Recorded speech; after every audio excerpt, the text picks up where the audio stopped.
கூடியிருக்கும் அனைவருக்கும் எனது பணிவின் வணக்கங்கள்.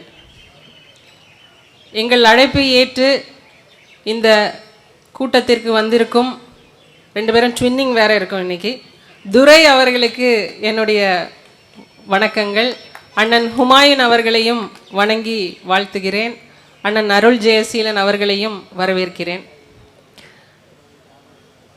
இந்த கூட்டத்தோட ஸ்பெஷாலிட்டி என்ன அப்படின்னா, இன்றைக்கி எங்கள் அண்ணன் தளவாய் சுந்தரத்துக்கு தூக்கமே வந்திருக்காது, தூக்கமே வராது அவருக்கு. இப்போல்லாம் அவர் ரொம்ப ஒல்லியாயிட்டே போகிறாரு, ஏன்னா டென்ஷன் ஜாஸ்தி. அதனால எங்கள் அண்ணன் இந்த மாதிரி ராஜதந்திர யுக்திகள்லாம் பண்ணுவார். முப்பெரும் தலைவர்களின் பிறந்த நாள் அப்படின்னு சொல்லிட்டு ஹாட் பாக்ஸ் எல்லாம் கொடுக்க ஆரம்பிச்சிட்டார். அந்த அளவுக்கு இறங்கிட்டார் எங்கள் அண்ணன். இப்போ நான் இதை சொல்லிட்டேன்ல, அண்ணன் அதுக்கு வேற ஒரு விளக்கமா அவர் காணொலி போட மாட்டார், இன்னொரு வச்சு ஆளை வச்சு டப்பிங் போடுவார். அந்த மாதிரி எங்கள் அண்ணன் ஸ்பெஷாலிட்டியை வந்து அடிச்சுக்கவே முடியாது. அதனால நான் இப்போ இந்த இடத்துல பார்த்து தான் பேச வேண்டியது இருக்கு. எங்கள் அண்ணனுக்கு வேலையை கொடுத்துடக்கூடாதுல்ல, எக்ஸ்ட்ரா வேலை வேற அவருக்கு, பாவம் வயசாயிடுச்சு. இப்போ 2-3 விஷயங்கள் தான் சொல்லணும். எங்கள் அண்ணன் வந்து எங்கள் அண்ணனை எங்கள் எல்லாருக்குமே ரொம்ப பிடிக்கும்.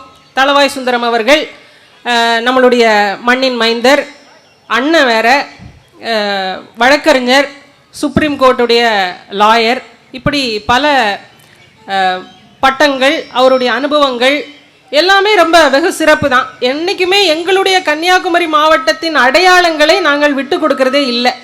ஆனால் அரசியல் தளத்தில் நாங்கள் முரண்படுகிறோம். ஏன்னா சில விஷயங்கள்னால.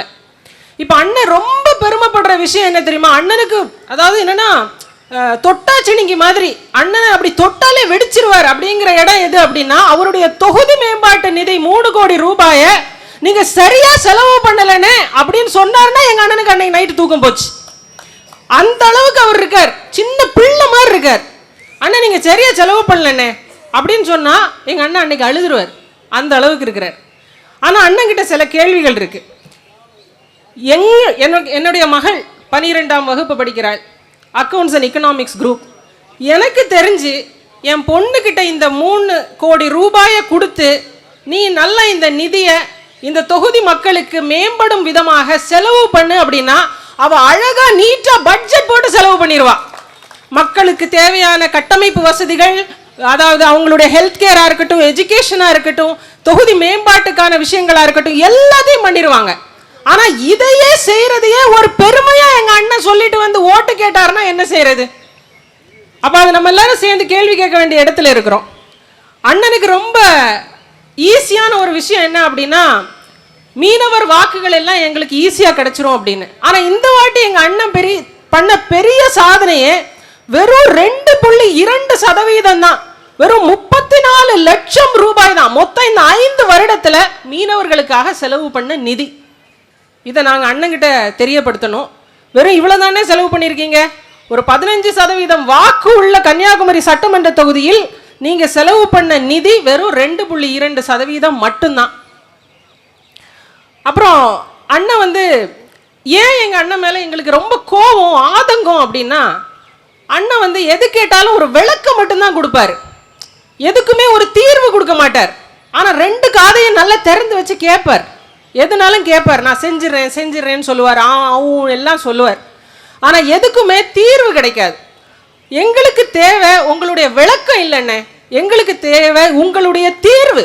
இதுக்கான தீர்வு என்ன? கன்னியாகுமரி சட்டமன்ற தொகுதியில் கன்னியாகுமரி நகராட்சிக்குள்ள ஒரு எம்எல்ஏக்கான அலுவலகம் இருக்குது. அண்ணனுக்கு தெரியுமா இல்லையான்னு தெரியல, ஏன்னா அது திறந்தே பல ஆண்டுகள் ஆயிடுச்சு. அரசு மருத்துவமனைக்கு செல்லும் வழியில் இருக்கக்கூடிய அந்த அலுவலகம், ஒரு 10 நாளைக்கு முன்னாடி ஒரு பஸ் கவிழ்ந்து கிட்டத்தட்ட 14 குழந்தைங்க அந்த இடத்துல இன்ஜூர் ஆயிட்டாங்க. உடனே எல்லாரும் போன இடம் அந்த அரசு மருத்துவமனை தான். ஆனா இதுல என்ன சாபக்கேடு என்றால், போய் சேர்த்த 10 நிமிஷத்துல எல்லா பெற்றோர்களும் வந்து அந்த பிள்ளைங்களை அங்கிருந்து டிஸ்சார்ஜ் பண்ணி கொண்டு போய் பிரைவேட்டுக்கு கொண்டு போயிட்டாங்க. ஏன்னா அங்க போதிய வசதிகள் இல்லை, செவிலியர்கள் இல்லை, டாக்டர்ஸும் இல்லை. அதுதான் எங்க அண்ணன் நம்மளுடைய கன்னியாகுமரி சட்டமன்ற தொகுதிக்கு இந்த அரசு மருத்துவமனைகள் மேல நம்ம நம்பிக்கை வைக்கணும் அப்படிங்கிறதுக்காக எங்க அண்ணன் கடுமையாக உழைத்த உழைப்பு. இன்னைக்கு இங்க இருக்கிற யாராவது அரசு மருத்துவமனைகளுக்கு போய் அவங்களுடைய குழந்தைகளுக்கு மருத்துவம் பார்க்க முடியுமா? அதான் எங்க அண்ணன் சிறப்பா செஞ்சு வச்சிருக்கிறார். கூடுதலாக அண்ணனுக்கு ரொம்ப கோபம் வந்துடும். என்னன்னா, நான் வந்து அங்கன்வாடியை திறந்து வச்சேன் சிஎஸ்ஆர் ஃபண்டில் அப்படின்னு சொல்லிட்டேன்னா ரொம்ப கோபம் வந்துடும். ஆனா அண்ணனுக்கு ஒண்ணு புரியல. 500 அங்கன்வாடிகளை ஸ்டேட் கவர்மெண்ட், தமிழ்நாடு கவர்மெண்ட் உடைய பாலிசி அடிப்படையிலேயே அவர் திறந்திருக்கலாம். அதை செய்யாம, அவருடைய நிதியிலையும் செய்யாம, சரி அதை தான் விட்டுட்டீங்க, உங்க நிதியிலையும் செய்யல, சிஎஸ்ஆர் ஃபண்ட்லயாவது கரெக்டா செஞ்சீங்களா? அந்த எஸ்டிமேட்டே வெறும் 17 லட்சம் ரூபாய் தான். நீங்க ஏன் 18 லட்சம் ரூபாய் வாங்குனீங்க அந்த ப்ராஜெக்டுக்காக? நீங்க இன்னைக்கு டிஆர்டிஏல போய் ஒரு அங்கன்வாடியின் எஸ்டிமேட் என்ன என்று கேட்டால் வெறும் 17 லட்சம் ரூபாய் என்று சொல்கிறார்கள். அது வெறும் 10க்கு 10 ரூம், அதுக்கு 17 லட்சம் ரூபாய் தேவையா? அப்ப இதெல்லாம் யாரோட வரிப்பணம் நம்ம கேட்கணும். அப்ப அதுக்கும் அண்ணன் விளக்கத்தை சொல்லிடுவாங்க. இப்ப நம்ம என்ன கேட்கிறோம் அண்ணன்ட்ட அப்படின்னா, அண்ணன் நீங்க எங்களுக்கு விளக்கமே சொல்லாதீங்க அண்ணே, ஏன் நாங்க உங்ககிட்ட சொல்றோம் நீங்க ரெஸ்ட் எடுங்க அப்படின்னா, நம்மளுடைய இளைஞர்களுக்கான எதிர்கால திட்டம் என்று உங்களுக்கு ஒன்றும் இல்லை, உங்களுக்கு என்று கனவு கன்னியாகுமரி என்று ஒரு திட்டம் இல்லை, அதனால் நாங்கள் உங்களை வேண்டாம் என்று சொல்கிறோம். இன்னைக்கு இருக்கிற இளைஞர்கள் என்ன வேலை செய்யறாங்க? நல்ல படித்த இன்ஜினியரிங் முடிச்சிட்டு இருக்கிற பையன் இன்னைக்கு வந்து கான்ட்ராக்டரா போறான், அதாவது கன்ஸ்ட்ரக்ஷன் கான்ட்ராக்டரா போறான், தண்ணி வண்டி ஓட்டுறாப்ல. படித்த படிப்புக்கான தரமான வேலையை நீங்கள் உருவாக்கி கொடுத்தீர்களா? இல்ல. அதுக்கான கனவு இருக்கா? அதுவும் இல்லை. சரி, படிப்பதான் நீங்க உருவாக்கி கொடுக்கல. அரசு பள்ளிக்கூடம் என்று ஒன்று இருக்கிறது நம்மளுடைய கன்னியாகுமரி சட்டமன்ற தொகுதியில, சகாய் நகர் என்ற பகுதியில. கடந்த 70 ஆண்டு காலத்துக்கு மேல அந்த பள்ளிக்கூடம் அந்த இடத்துல இருந்துட்டு இருக்கு. பல பேர் அந்த பள்ளிக்கூடத்துல படிச்சு வெளியில வந்தவர்கள் இருக்கிறார்கள். ஆனா இன்னைக்கு பிடிஓ ஒரு ரெஸ்பான்ஸ் கொடுத்திருக்கிறார், அப்படி ஒரு பள்ளிக்கூடமே அந்த இடத்துல இல்லைங்கிறார், இந்த கிணத்தை காணலைங்கிற மாதிரி. அதுக்கு எங்க அண்ணன் என்ன விளக்கத்தை சொல்ல போறாருன்னு தெரியல. ஒரு அரசு பள்ளிக்கூடம் கடந்த 70 ஆண்டுகளாக அந்த இடத்துல இருந்து ஃபங்க்ஷன் ஆயிட்டு இருக்கிறது இல்லை என்று பிடிஓ சொல்லும் அளவுக்கு தான் எங்க அண்ணன் இந்த சட்டமன்ற தொகுதியை வச்சிருக்கிறார். அதனால் ஒரு ஸ்கூலை கூட காப்பாற்ற துப்பில்லாத எங்க அண்ணனை எப்படி நாங்க ஆதரிக்கிறது? ஒரு மருத்துவமனையை சரியா உங்களால வச்சுக்க முடியல, ஸ்கூலை உங்களால காப்பாற்ற முடியல, இதுக்கு பேர் என்ன நிர்வாகம் என்று எங்களுக்கு தெரியல. கூடுதலாக நம்மளுடைய கன்னியாகுமரி மாவட்டத்தில் இருக்கக்கூடிய விவசாயிகள், அண்ணனும் ஒரு விவசாயி தான், விவசாய நிலங்கள்லாம் வச்சிருக்கிறார். ஆனா 2 நாளைக்கு முன்னாடி கூட எங்க விவசாயிகள் எல்லாமே தெருவில் இறங்கி போராடினாங்க. எதுக்கு தெரியுமா? என்னோட நெல்லை கொள்முதல் செய்யறதுக்கான வசதிகள் இல்லை அப்படின்னு சொல்லி போராடுறாங்க. அதுக்கு எங்க அண்ணன் சொன்ன பதில் என்ன தெரியுமா? உங்களுடைய போராட்டத்துக்கு நாங்கள் ஆதரவு தருவோம். அதுதான் எங்க அண்ணனுடைய அதிகபட்ச ரெஸ்பான்ஸே அதுதான்.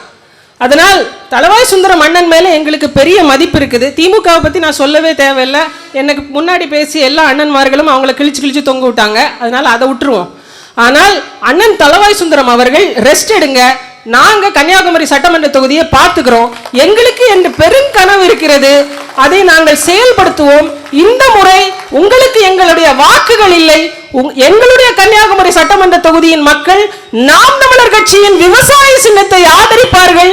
எங்களுடைய கனவை நிறைவேற்றுவதற்காக இந்த 2026 சட்டமன்ற தேர்தல் இருக்கும் என்று சொல்லி அமைகிறேன். நன்றி, வணக்கம். நாம் தமிழர்.